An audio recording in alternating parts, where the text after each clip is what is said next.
एक दो भाई थे, एक का नाम था धर्मचंद, एक का कर्मचंद। धर्मचंद महाधर्मात्मा, बड़ा धर्मात्मा, और जो कर्मचंद था कार्य करता था लेकिन भगवान के नाम से बहुत दूर भागता था, बहुत दूर भागता था। तो जो धर्मचंद था वो साधु संतों की सेवा करता और सबको ला करके बुला करके अपने घर में भोजन करवाता। एक दिन की बात है, कुछ संत आए तो जो धर्मचंद था उसने तो साधु संतों की सेवा किया, उनके भोजन की व्यवस्था करी। पर करमचंद आया और डांटने लगा अपने भाई को कि भाई तुम इन हट्टे कट्टे मुस्तंडों को तुमने अपने घर में पाल लिया, इनको भोजन की व्यवस्था कर रहे हो। अरे ये लोग तो खा पी करके चले जाएंगे, कमाने के लिए कौन आएगा। ऐसा हम लोगों का भी स्वभाव होता है कि कोई अगर भूखा प्यासा आता है तो हम भी उसका निरादर करते हैं और 1 रुपया थमाते हैं, और नहीं थमाते तो उसको भगा देते हैं। लेकिन रहीम जी कहते हैं कि भैया किसी भिखारी को पहली बात तो भिक्षा मांगना ही निंदनीय कार्य है, भिक्षा नहीं मांगनी चाहिए। लेकिन अगर कोई मांगने वाला दरवाजे पर आ गया और अगर आपके पास व्यवस्था नहीं है तो उसको दुत्कारिए मत, हाथ जोड़ दीजिए, अपने आप चला जाएगा। अगर आपने दुत्कार दिया तो आप पाप के भागी बनते हैं। इसलिए आपके पास है तो दीजिए, नहीं है तो चुपचाप हाथ जोड़ लीजिए, चले जाइए, कोई पाप नहीं लगेगा। तो इस प्रकार से कभी भी कोई आ जाए तो उसका निरादर नहीं करना चाहिए, क्योंकि उसका निरादर भगवान ने उसको तो पता नहीं किस वजह से इसको पैदा किया मांगने के लिए, और हम भी उसके जैसे हो जाएं ये शोभा नहीं देता। तो धर्मचंद बड़े भोजन व्यवस्था कराया महात्माओं की, और करमचंद आया तो गाली देना शुरू कर दिया कि इनको भगाओ यहाँ से, तुमने बिठा दिया, भोजन भी करवा रहे हो। धर्मचंद क्षमा मांगता है महात्माओं से और कहता है कि गुरुदेव इनका स्वभाव ऐसा है मेरे भाई का, आप बुरा न माने, आप भोजन करें और भोजन करके तब यहाँ से प्रस्थान करें। करमचंद जिसके अंदर सारे अवगुण भरे पड़े, पीना खाना सब उसका चलता था, इसलिए संत महात्माओं को गाली देता था। तो करमचंद जाके अपने कमरे में बैठ गए और इधर धर्मचंद भोजन करवाया, और जब भोजन प्राप्त करके संत महात्मा संतुष्ट हुए तब वो सोचने लगे कि अगर इसके घर में हम आए हैं तो इसका कल्याण भी करना चाहिए। और ये सोच करके और उसके बाद जाते हैं, कहेंगे कि धर्मचंद से अपने भाई को बुलाओ। जब कहने लगे अपने भाई को बुलाओ तो धर्मचंद कहने लगा कि महाराज मेरा भाई संतों के नाम से दूर भागता है, अभी 4 गाली और देगा, काहे के लिए बुला रहे। तो संत कहने लगे कोई बात नहीं, वो गाली देगा समझ लेंगे प्रसाद है, तुम उसको बुलाओ। धर्मचंद ने आवाज दिया, वो नहीं आया तो महात्मा जी खुद ही चले गए। दरवाजा खटखटाया, नहीं खोल रहा था तो महात्मा जी ने और जोर से खटखटाया कि जल्दी खोलो। तो वो झुझला करके अपना दरवाजा खोला तो महात्मा जी गए और उसको पकड़ लिए। देखिए महात्मा संत स्वभाव नवनीत समाना, संतों का स्वभाव जैसे मक्खन होता है, अगर फ्रिज में जमा कर दीजिए तो वो जम जाएगा, उंगली नहीं घुसेगी, और अगर बाहर रख दीजिए तो पिघल जाता है। ऐसे ही जब ज्ञान की भक्ति की तर्पण मिलती है तब मिलता है, तब संतों का हृदय भी ऐसे मक्खन के समान होता है। तो महात्मा जी गए और उसको पकड़ लिए करमचंद को और कहने लगे राम राम बोल। उसने कहा कि जीवन में नहीं बोला मैंने, अब क्या बोलूंगा। जब 2-3 बार महात्मा ने समझाया और नहीं माना तब महात्मा जी उसको पकड़ लिए और नीचे जमीन पे गिरा दिया, उसकी छाती पे बैठ गए। कहने लगे राम राम बोल। जब वो जानने लगा कि मेरी मृत्यु हो जाएगी, कहता मैं बोलता हूँ महाराज छोड़ दो। कहने लगे बोल। तो उसने कहा एक ही बार बोलूंगा, दोबारा नहीं बोलूंगा। कहने लगा जब बोल, कुछ भी बोल। तो उसने कहा लेकिन प्रेम से बोल। अब वो मरता क्या न करता, उसने बोला राम, बड़े प्रेम से बोल। महात्मा जी ने कहा कि बन गया काम, छोड़ दी। छोड़े और कहने लगे कि पुत्र मेरी शिक्षा याद रखना, इस नाम के बदले में अगर तुम्हें कुछ कोई दे इसको बेचना नहीं है, इसकी कोई कीमत नहीं लेना। तो उसने कहा ठीक है, जाओ जाओ महाराज, हमने समझ लिया।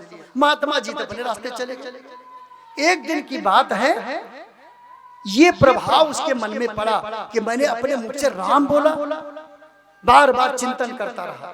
एक दिन सपने में उसके प्राण उड़ गए। जैसे सपना देखते हैं हम लोग, सपने में उसने देखा कि मेरी मृत्यु हो गई। जब देखा कि मेरी मृत्यु हो गई और यमराज के 4 दूत आए, उसको पकड़े और पकड़ करके ले गए, यमराज के सामने खड़ा कर दिया। यमराज के सामने खड़ा किया तो यमराज जी ने चित्रगुप्त को बुलाया और कहने के बताओ इसके खाते में पुण्य और पाप कितने कितने हैं। तो चित्रगुप्त ने डायरी देखा और कहने लगे कि महाराज इसके जीवन में तो सारे पाप ही पाप भरे हैं, महानरक का अधिकारी है, महानरक का अधिकारी है। तो कहने लगे कि इसके खाते में कोई पुण्य नहीं है। कहले महाराज कोई पुण्य नहीं है, हाँ एक बार इसने राम का नाम लिया है।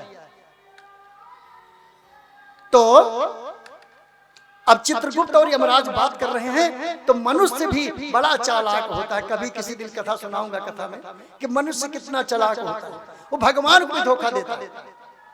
तो वो सोचने लगा कि चित्रगुप्त जी और यमराज दोनों बात कर रहे हैं।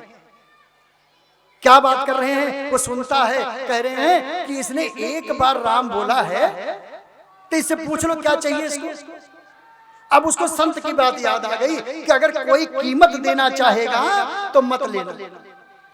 और उसने जब यमराज ने पूछा कि भाई एक बार तुम राम बोले हो, इसके बदले में तुम्हें कुछ चाहिए तो ले लो, बाकी जीवन भर तुम्हें नरक में रहना है। तो वो कहने लगा महाराज पहले मुझे इसी राम नाम का फल दे दो, इसकी कीमत चाहिए मुझे। यमराज कहने लगे इसकी कीमत क्या होती है? चित्रगुप्त से पूछे भाई इसकी कीमत कहीं कानून में लिखा है कि एक बार राम बोलने की कीमत क्या हो सकती है? तो अब चित्रगुप्त घबरा गए कि हमारे पास कोई ऐसी घटना नहीं है कि एक बार कोई राम बोले और उसको इतना फायदा मिला जाए कि उसको स्वर्ग लोक मिले या क्या दिया जाए। हमारे पास इसका कोई खाता नहीं, हमारे कानून में ऐसी कोई धारा नहीं लिखी जिसमें राम एक बार राम बोलने का फल मुझे देना पड़ा। अब वो कहने लगे अब इसको क्या करें। अब वो जिद करने लगा कि मुझे पहले यही चाहिए। वो जानता था कि जीवन भर नरक में बिताना है, तो पहले मैं इसी का फल ले लूं, जबकि महात्मा तो मना किया। अब वो यमराज घबरा गए और कहने लगे चलो ब्रह्मा जी के पास चलते हैं। अब ब्रह्मा जी ने के पास जाने के लिए वो कहने लगा कि मैं ऐसे पैदल नहीं जाऊंगा, मुझे पालकी मंगाओ, पालकी मंगाओ, अपने दूतों से बोलो हमको लेके चले, मैं पैदल नहीं चले। मनुष्य बड़ा चालाक है। और वो पालकी में चारों दूतों ने बिठाया और लेकर के यमराज जी चित्रगुप्त के साथ जाके ब्रह्मा जी के पास पहुंचे। और ब्रह्मा जी से कहने लगे हे भगवान, एक ये कलयुग का प्राणी आया हुआ है हमारे यहाँ, जिसने जीवन भर पाप किया है, एक बार राम बोला है, ये कह रहा है कि राम के बदले में सबसे पहले मुझे इसका फल चाहिए, इसकी कीमत क्या होनी चाहिए। ब्रह्मा जी सोचने लगे कि मैंने तो ऐसा कोई धारा नहीं लिखी कि एक बार राम बोले तो उसको क्या फल दे। वो चिंता में पड़ गए और कहने लगे चलो भगवान शिव के पास चलते हैं, क्योंकि शिव जी हमेशा राम राम ही जपते रहते हैं, उनको राम जी के नाम की कीमत पता है, हम वहीं चलते हैं। और सभी यमराज भी लगे, दूत भी लगे, ब्रह्मा जी भी लगे और सबके सब चले गए कैलाश पर्वत पर। वहां जब पहुंचे और जाके जब शिव जी के पास पहुंचे तो वहां जाकर के प्रणाम करते हैं। शिव जी ने कहा कैसे आए? तब ब्रह्मा जी ने कहा कि प्रभु एक मृत्यु लोक से एक बंदा आया हुआ है, एक जीव आया हुआ है और ये कह रहा है कि एक बार इसने राम बोला हुआ है, उसके बदले में क्या कीमत होनी चाहिए आप बताओ, क्योंकि आप तो हमेशा राम राम जपते रहते हो। तो शिव जी चिंता में पड़ गए, कहने लगे भाई ये तो हमने भी कभी विचार नहीं किया कि इसकी कीमत क्या होनी चाहिए। तो कहने लगे विचार विमर्श किया, ब्रह्मा जी से पूछे और कहने लगे एक काम करो, जिसका नाम है उसी के पास चलते हैं। और सबके सब पहुंच गए क्षीर सागर में। नीलांबुजस्यामल कोमलांगम सीता समारोपित वाम भागम। ऐसे भगवान नारायण के क्षीर सागर में पहुंच गए और वहां पहुंच करके सबने प्रणाम किया। भगवान ने आंखें खोली, माता लक्ष्मी उनके चरण दबा रही थी। भगवान ने आंखें खोली और कहने लगे अरे भोलेनाथ, ब्रह्मा जी आप कैसे आए? तो ब्रह्मा जी ने कहा कि हे प्रभु, एक जीव आया हुआ है, जीवन भर इसने पाप किया और एक बार सिर्फ आपका नाम बोला है, ये कहता है कि इसके फल मुझे पहले चाहिए। अब हमें तो पता नहीं इसका फल क्या होता है। तो कहले उसको बुलाओ। भगवान ने कहा उसको बुलाओ और उस व्यक्ति को बुलाया और बुला करके उसका हाथ पकड़ा भगवान ने और अपनी गोद में बिठा लिया।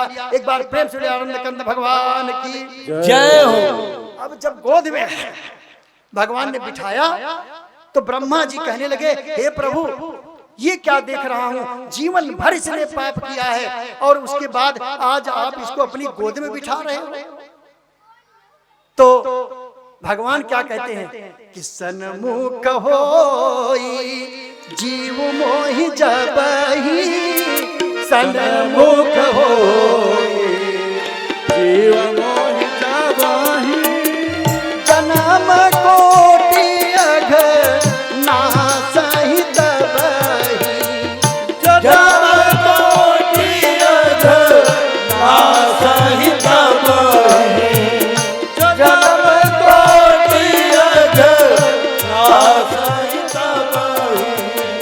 सन्मुख होई जीव मोहि जबहि, सन्मुख होई जीव मोहि जबहि, जन्म कोटि अघ नासहि तबहि, जन्म कोटि अघ नासहि तबहि, जन्म कोटि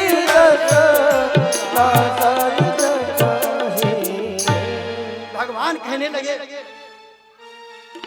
हे ब्रह्मा जी, हे भोलेनाथ, अरे आप लोगों ने मेरी प्रतिज्ञा नहीं सुना कि जब कोई भी जीव चाहे कितना भी पापी क्यों ना हो, शरणागत भाव से अगर हमारे सन्मुख आ जाता है तो उसके सारे पाप सब नष्ट हो जाते हैं।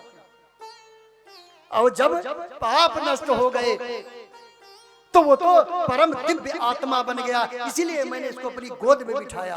एक बार प्रेम से बोले आनंद कंद भगवान की जय। तो ये ऐसे है भगवान के नाम की महिमा, जिसको जप करके शंभुनाथ भोलेनाथ कहलाए।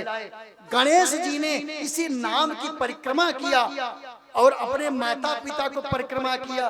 कार्तिकेय जी तीनों लोग घूमते रहे, लेकिन प्रथम पूज्य गणपति जी बन गए। तो ऐसे दिव्य नाम की महिमा और भगवान के चरित्र को स्मरण करने के लिए, उनके बारे में जानने के लिए और हम लोग यहाँ पर आज इस कथा प्रांगण में उपस्थित हैं।